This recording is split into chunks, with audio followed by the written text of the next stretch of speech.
Welcome to your 5-letter word. I'm your host, Christina, and in each episode, we explore how intentional communication and a strong mindset can transform your business, your relationships, and your personal growth. Whether we're covering communication strategies or sharing tips to shift your mindset, this podcast will help you learn to create more meaningful conversations in your life so that you can deepen your relationships and grow your business.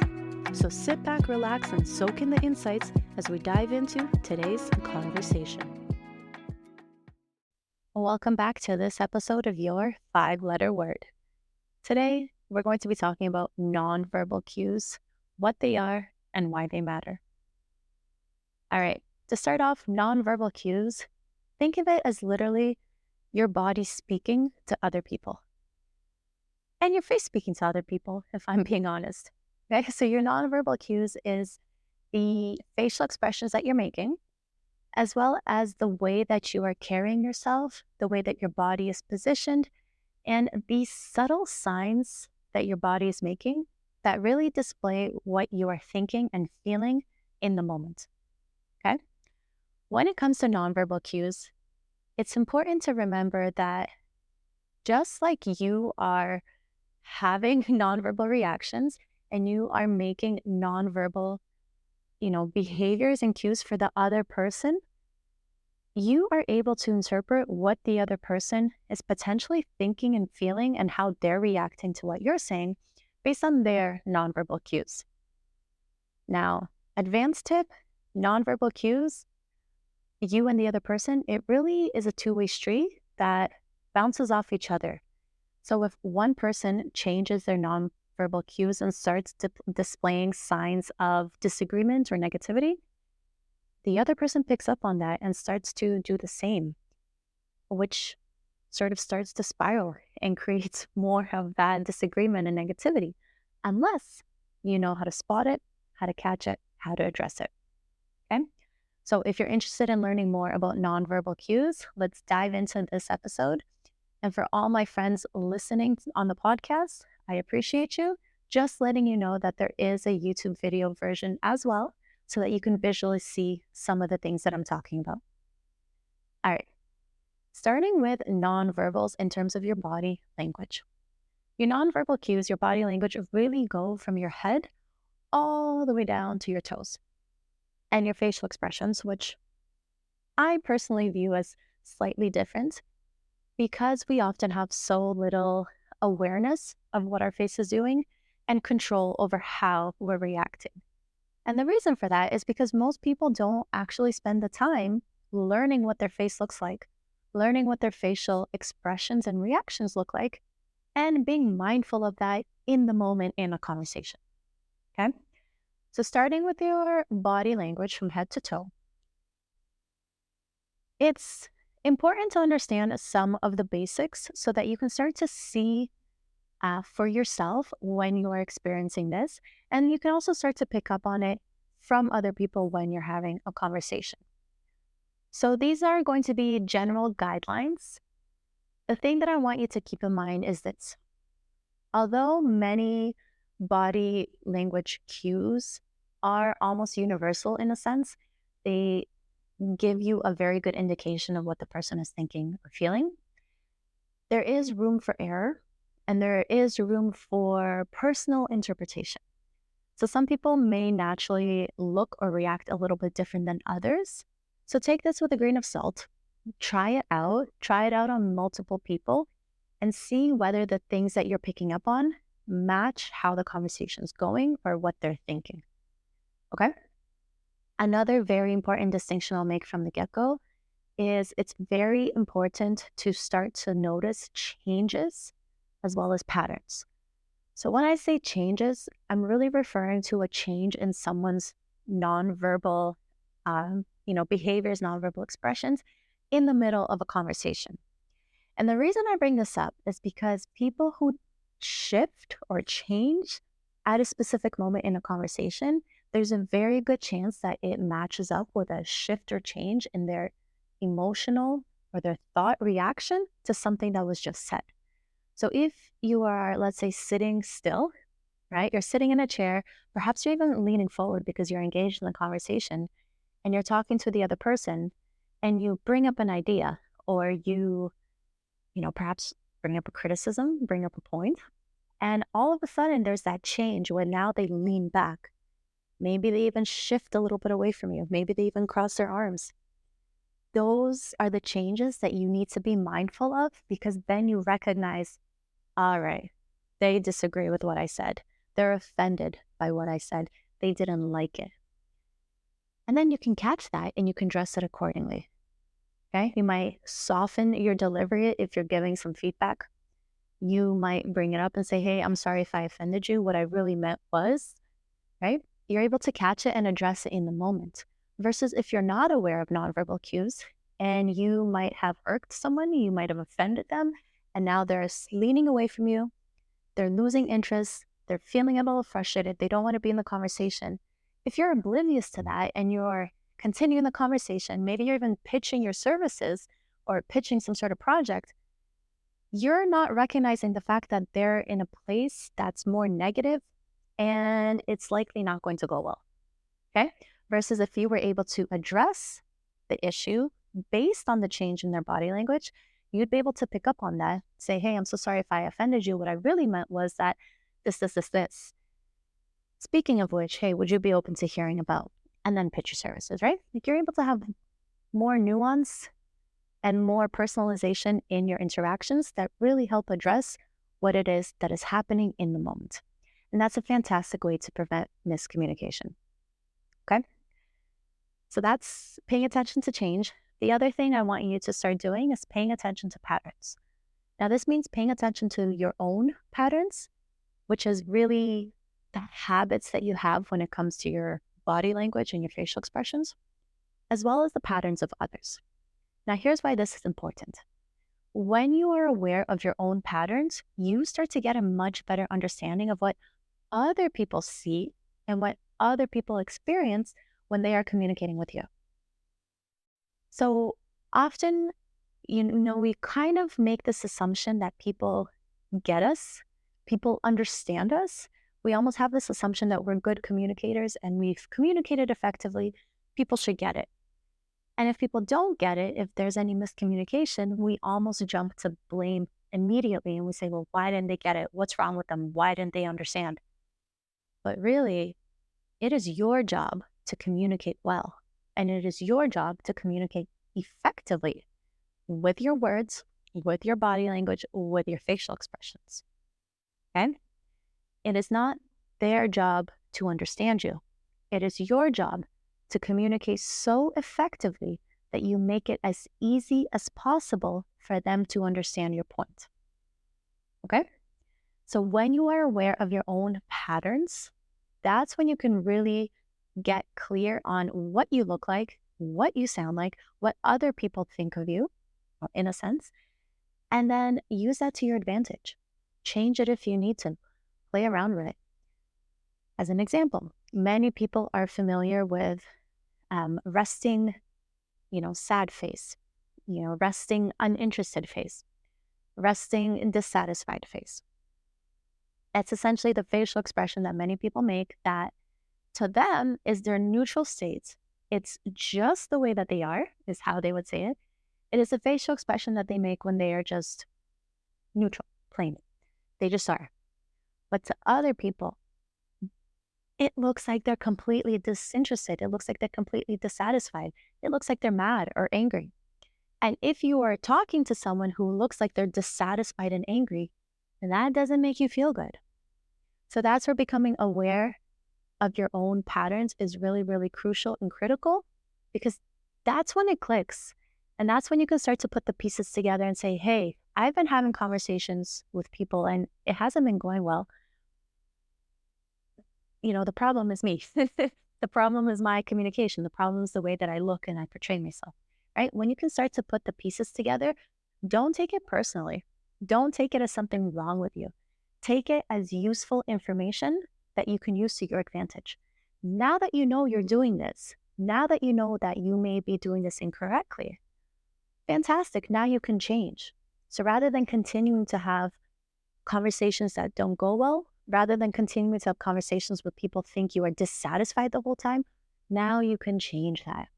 And now you can see improvements. And that's a beautiful thing. So I will encourage you to do that. Okay. Now, patterns, sticking to patterns, it is important to identify the patterns of the other people, especially if this is someone that you will be talking to repeatedly. So if you're a leader and you have your team, you can start to pick up on the patterns and like the default go-to behaviors of each team member. Because again, everyone's a little bit different. Everyone's got that personalization to their body language. But when you know what their patterns are, when you know what their default is, that's when you can pick up on the change and that's when you can address it. So let's say you have a team member who is always happy, right? Let's go with someone who's always positive, always happy, always looking on, the glass is half full kind of person. And they tend to be bubbly, they tend to be optimistic. When you talk to them, they're upbeat, they smile, they're happy. And now you're talking about a project and they are slouching and they are retreating within themselves. They're making themselves small. Maybe their face looks long, like they quite literally look sad, overwhelmed, frustrated. That is a major trigger for you to pick up on. That's a major change to notice so that you can say, hey, I'm noticing this, you might be experiencing some challenges with this. I'm noticing that this seems to be something that is weighing heavy on your mind. Would you mind if we talked about it? Right? You can address it then and there because you have the cognitive capacity to pick up on the changes and the cues of what you're seeing. Okay? So just to recap, your nonverbal cues is your body language and your facial expressions from your head all the way down to your toes that gives people information about what you are thinking and feeling. It is important to pay attention to your own body language, just like it is important to pay attention to other people's body language. It is crucial that you become clear on what your go-to nonverbal behaviors are, just like it's important that you start paying attention to the patterns of the people that you interact with frequently so that you are able to notice any changes that occur, especially if it's in the middle of a conversation. Okay? All right. As a quick side note, if you're looking to figure out how to figure out what your nonverbal cues even are, one of the best ways to do this, okay, two ways. One of the best ways is to record yourself when you're doing something that you would naturally do. If you were to put up your phone and record yourself, knowing that you're recording yourself to check yourself, a little meta there, your whole body language would be swayed. You would not be acting naturally because you would know that you're recording yourself and you're about to watch that recording. So don't do that. Instead, if you are going to be, let's say, working for an hour, put up your phone to the side. The further away that you can, the better, so that you get an accurate assessment of your entire body language as much as possible. And just record yourself and forget that it's there and act naturally. If you are perhaps having dinner with your family, put the phone to the side and watch yourself, watch it back, and notice things like, what does your facial expressions look like? What does your facial expression look like when you are not talking? What does it look like when you are talking? What does it look like when you're listening? What does your body, your posture say?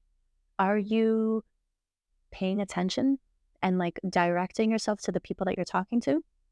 Are you zoned out? Do you look confident? Do you look like an authority? Do you look like you are comfortable? Because many people look uncomfortable, right? Start to pay attention to the little things. Now, the caveat to this, when you do that, it is easy to become overwhelmed, okay? It is easy to look at yourself, get overwhelmed and not know what to do. And you're like, oh, this sucks. I'm terrible. I give up. Don't do that. Instead, really just pick the one thing that stands out to you as something you'd like to improve and focus on that one thing at a time. That is the trick for growth, okay? When you're DIYing this at home, just pick one thing and work on that one thing until you actually see changes in it. And then keep working on it so that you don't lose the momentum and you don't lose the changes and default back to what you were used to. Most of our nonverbal cues are habits that we have developed over years, if not decades. So, spending a couple days, spending a couple hours, spending a couple weeks likely won't create that long lasting sustainable change. And that makes sense because if it took you years to form a habit, you won't break it in hours. It's, it's just so unlikely. Okay. Let's be honest here. So go into it with the expectation of this is something I'm going to work on for the next several weeks consistently. And when I say consistently, it doesn't mean you're going to do it once a day. It doesn't mean you're going to do it twice a day. It means you're going to do it as often as you can, especially when you remember. So, the beautiful thing about nonverbal cues is that we are doing them all the time, whether we know it or not, every conversation, but also every task that we're doing.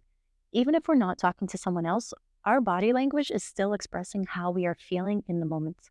So, if you're sitting at your desk and you are working, so let's say you're leading, you're a leader, you're leading your team, you're sitting at work, perhaps you have your office door open, you're working on the computer, but the stuff that you're working on is difficult, draining, you don't like it, you don't enjoy it, whatever, and you are slouched over your computer, your brows furrowed, you look angry, you look frustrated, but your team member has a question to ask you.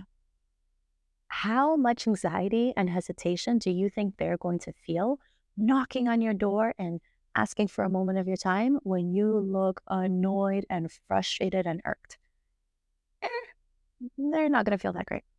Versus if you're aware of your body language and your nonverbal cues, that's when you start working on it. That's when you start catching yourself. Okay, I'm working on my computer. I'm feeling frustrated. What do I look like and feel like right now? Okay, my shoulders are bent. I'm slouched over. My brow is furrowed. I'm angry. Okay, let me reset. Keep working. Half an hour later, check in again. You likely will be back in this position. And that's okay. That's normal. Give yourself the permission to just keep checking in and asking yourself, what is my body language? What does my face look like right now? And then reset. Okay? Okay. So that's the importance of really understanding the power of nonverbal cues and facial expressions. Now, let's get into what some of these things actually look like. Okay. So, generally speaking, starting from our feet, the direction of our feet indicates the direction that we are engaged in. So, if you're having a conversation with someone, let's say you are standing and you're having a one on one conversation, and you notice that someone's feet start, they start shifting, they start fidgeting, and they move their feet away from you, that's a good indication that they are very likely trying to disengage from the conversation. They either don't, really want to talk to you anymore. They have something else on their mind. They have somewhere else they want to be. So the direction of their feet can really be an indication of where their mind is at. Let's say you're in a meeting and you notice someone is consistently shifting in their chair and their feet are always pointing towards the door. So maybe their feet are pointing, maybe they crossed their legs and their feet are still pointing. That's a good indication that they want to leave the meeting. Okay. So direction of the feet is sort of an indication of where their mind is at. Engage with you or not. Okay. Next is legs. Legs can be a little bit tricky depending on whether you're sitting or standing. Generally speaking, if someone is standing and they are, shifting their weight back and forth, if they're fidgeting a lot, sure, they may need to pee, but more likely they are feeling uncomfortable, they're feeling nervous, they're feeling uncertain. Many people tend to shift their weight and fidget with their legs when they're feeling anxious. Versus someone who has their feet planted firm and they're just standing still, they're feeling comfortable, they're likely feeling very secure, and they're likely feeling fine in the conversation. Okay? Next would be your posture. Are you standing straight, feeling confident, versus slouching, feeling uncertain, insecure, maybe anxious, right? Your arms, are your arms loose and easy to move, or are they clenched really tight beside your body, right? Are you comfortable and fine and feeling confident to speak freely, or are you feeling really uptight? Maybe because you, again, feel nervous. Maybe because you don't want to be there. Maybe because you are feeling, some fear, some anxiety, right? Hands, getting to the hands. Are your hands open, which again, comfortable, confidence, feeling okay, feeling secure, versus are they clenched? Are they tight? Are they moving around because you are self soothing, right? These are all different signs of, again, feeling insecure in the situation, uncertain, right? Anxious, the same types of feelings, right? So we'll stick with confident or insecure or for simplicity, right? So pay attention to people's arms and people's hands. Now, caveat, I understand many people speak with their hands. And that's okay because you can still notice a lot about someone's hands when they speak with their hands, right? If someone keeps coming back, if they're speaking with their hands and they keep coming back to really clenched fists, that is a lot of anxiety and a lot of, self-soothing kind of behavior where they feel secure and confident back in themselves versus feeling confident in the situation and just being able to move a little bit more freely. Any sort of touching, rubbing yourself, going over your belly, um, almost like petting yourself. These are all sort of self-soothing behaviors when people are feeling really lacking confidence in the moment. So that self-soothing is a way for us to make us feel better, essentially, and to help us ground ourselves and feel more secure in the moment. Now, and then head, last would be head. Again, same thing to the feet. Is the person looking at you? Are they paying attention to you? Are they looking away from you? Are they constantly looking away from you because they're trying to give you signs that they're done with the conversation? Right. And then going back to posture for a second, leaning in is always a very good indication that the person's engaged with you, versus leaning out is usually a good sign that they are trying to get as far away as they can. Now I know, again, caveats. This is where we look for changes, especially if the changes correspond to specific changes in the conversation and patterns. Some people naturally like to lean back. They find it more comfortable. It's actually more, confident and secure because they're able to lean back. They feel fine. They're great. Versus if someone is, again, you're looking at posture altogether. This is why nonverbals matter because you're not I feel like often when I break body language down for people, they almost have like a that sounds obvious moments. But the real key to understanding nonverbal cues is putting everything together, seeing the whole picture and understanding the whole package of what is happening. What is the person saying? What is their body language saying? What is their facial expression saying? Okay. And when you're able to put the pieces together, that's when you become such a better communicator. That's when you understand the conversation so much better. So, sure, one nonverbal cue on its own may or may not be a good indication, but learn to read the whole package of what you're seeing. So, if you're sitting there and someone may be leaning back, they're confident, they're talking with their hands, they're fine, their feet are facing towards you, they're looking at you, they're engaged. Fantastic. A good indication that they are in the conversation with you. They're just leaning back, right? Whole picture. Versus someone is leaning forward, but they're making themselves as small as possible. They're hunched. They keep fidgeting. They keep crossing and uncrossing their legs. They keep glancing at the door, right? Sure, they're leaning forward, but all other cues in the whole picture tell you they don't really want to be there. They're not really feeling the conversation. Something is making them uncomfortable, right? Understanding the whole picture matters. So to wrap up, going to your facial expressions, this is really where it will take a lot of time and a lot of self-reflection to look in the mirror and to really understand your own facial expressions. But generally speaking, most of us by now have a good indications of what people's facial expressions convey. So whether they're happy, whether they're sad, whether they're angry, whether they're neutral, bored, right? So the basics there. And then just start paying attention to, again, the changes in the facial expressions based on what the conversation, what has been said in the conversation at that point. So the key here is to really put the two together. Is someone smiling and telling you, okay, that sounds fantastic. I'll think about that deal that you just proposed? but they're leaning away from you and their feet are pointing towards the door and they're checking their time and their facial expressions is kind of like not really positive and supportive. Again, whole picture. Okay? So nonverbal cues matter. Nonverbal cues are important. And as much as some people want to deny the importance of nonverbal cues, they are happening whether you like it or not, whether you know it or not. You are giving people information about your thoughts and your reactions with what you are doing nonverbally, just like other people are doing the same for you. So learning them is a crucial skill that will help you understand communication so much better. Now, as we wrap up today's episode, my 5-letter word for you is smile. Often, nonverbal cues for many of us, the default is a little bit more on the negative side. It tends to be a little bit more stressed, a little bit more reserved, a little bit more serious. So really, I'm going to give you permission to play around with your nonverbal cues, to play around with your facial expressions, to learn to be more positive, more open, more welcoming, and more engaging. Give yourself permission to have a little smile on your face when you're talking to someone else.